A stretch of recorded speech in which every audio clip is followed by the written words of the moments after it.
If Sun was a simple beginning, and Starpoint was a Daredevil sequel, then this point that we're about to discover is Indiana Jones in terms of how many adventures you can have with it.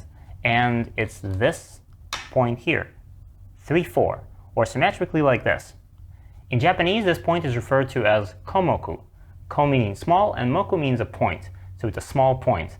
It's the most developed and well-researched point of all of them, and coincidentally also the one that contains the most intricate variations in it. So it will take a lot of skillful steering and maneuvering to take you through this sea of complicated sequences unscathed. And just when I was afraid that it was going to be too complicated, I asked 7-time European champion Alexander Dinnerstein to help me with this, and he suggested some basic replacements instead of the dumb-level hell that can be found in most books. So huge thanks to him for this help. So these variations are not the ones that you will see in most professional games these days. In fact, they're not the ones that are recommended by the modern computers, because computers are not really afraid of complicated fights and sequences. So you will lose a tiny percentage of win rate, but at the same time, you will avoid all of the crazy difficulties that could have been played. We're going to start with simple Josekis where both opponents keep their respective sides. Now there's a couple of things to know about the 3-4 point. The first one being that the corner enclosure and the corner approach become a lot more urgent. Let's compare. If instead of 3-4 we have, for example, Sun, then it wants to take the territory in the corner, but it's low, and that means that it's quite difficult to make an efficient corner enclosure that will keep a lot of points here. Something like this, not so many points. If you play Starpoint, then it's not even oriented toward the corner. It's all about taking that influence, the outside. And even if you add another stone here, this still doesn't guarantee you the corner. White can always approach like this or like this and steal part of it. But with 3-4, with Komoku, and if white doesn't approach right away, with the very next move, black can play this, maybe this, or this, and all of these points, this one being the safest, they guarantee a very solid and safe amount of cash in the corner. That's going to be very difficult to take away from black. So even if you're not planning to play any Joseki sequences here, it's still good to approach first, just not to give black the luxury of the corner enclosure. And the second thing to know about Komoku is that with this stone, there are two of the most standard corner approaches. Not one, but two. And that means that we'll have to study them both. And we'll start with this one space low approach, and there's also the high one. If black is thinking of a peaceful response here, then it's hard to think of anything safer than a simple diagonal move. You've probably seen this in Hikaru no Go. This move was considered to be slow for many years, and now AI has finally brought it back into the game. If white doesn't do anything, black has two very nice follow-ups here. Black can extend along the right side with A, or cover the white stone up at B. If white tenokis, black could even think of attacking this white stone like this. Playing here, and now white needs to either live in the corner or try to escape. All of this is quite interesting for black.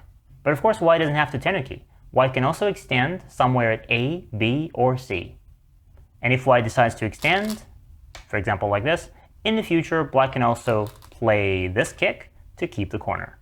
A more modern move here would be, and this is something that computers have come up with, to play Keima instead of the diagonal move.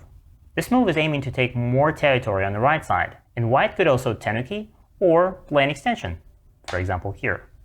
And this is only a 2-space extension, and at this point, I know you might be tempted to kick to make white over-concentrated, and this would actually be a bad idea. Because remember that the Keima is quite a fragile shape, and when white extends, there is a weakness, which you need to fix right away. If you don't, white will cut here immediately. You have to connect. White cuts. Now there's a weakness here. We have to connect, and white can push, and the black stones are separated. This is the kind of disconnected fight that you probably don't want to start at the very beginning of the game. So either you defend here right after the kick, or you don't kick at all. If you want to kick, however, you can do it first. You can start with a kick. When white approaches, kick immediately to keep the corner. But of course, this will have consequences. Now white will extend, white becomes stronger, and we're not going to play the Keima anymore. We don't want this weakness, so we play a 1-space jump. And white now, having received these two stones, is not going to make a 2-space extension, but we'll play a 3-space extension instead. And this is a very popular modern Joseki that is good to remember. Now let's talk about the high approach, like this. And these days, if black simply wants to take that corner territory, take this side, there isn't a lot of variety to offer. For example, before there used to be this move. Black would play like this, white would attach, black responds, white pulls back. Now black probably needs to fix the shape. Something like this was played, and white makes an extension here, here. And another option would be to play this with a very similar Joseki result. I'm not even explaining this too much because all of this has been rendered obsolete by computers. If you want to keep that corner, AI tells us that there's only one move we can play as black, and this is attach like this. And right after this attachment, it's a really good time to tell you the story of old, the tale of the avalanche.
The avalanche was actually a very popular Joseki back then.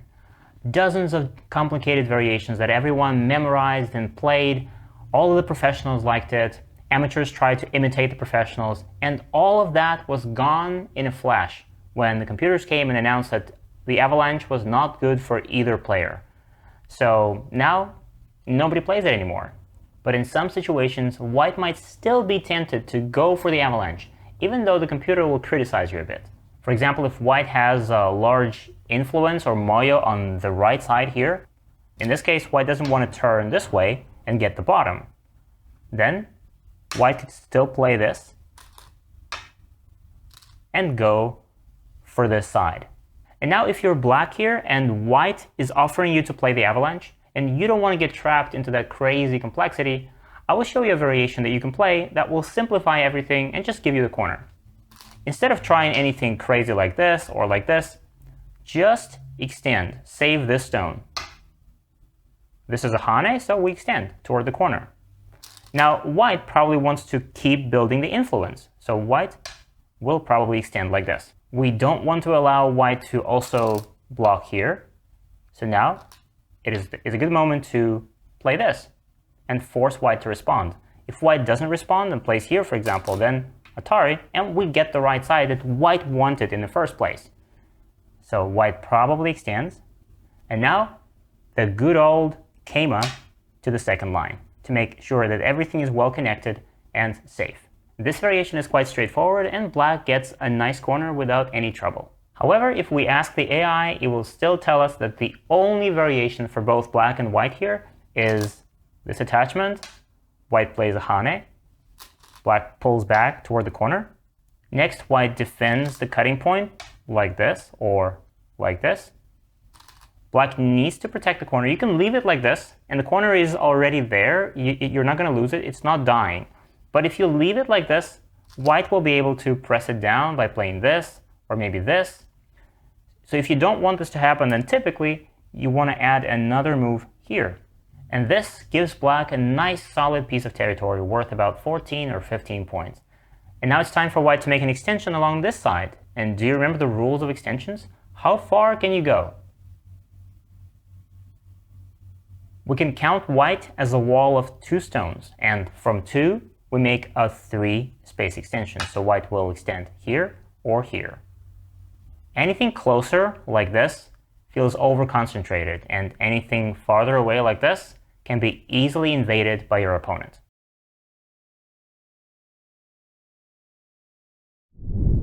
By the way, you can also watch these lessons on our platform, gomagic.org. Except there, you'll watch them with interactive quizzes right within the lessons and practical exercises right after them. And if you enjoy watching these Go videos and you don't want to miss others like this one, go smash that like button, subscribe to our YouTube channel, and this is Go Magic.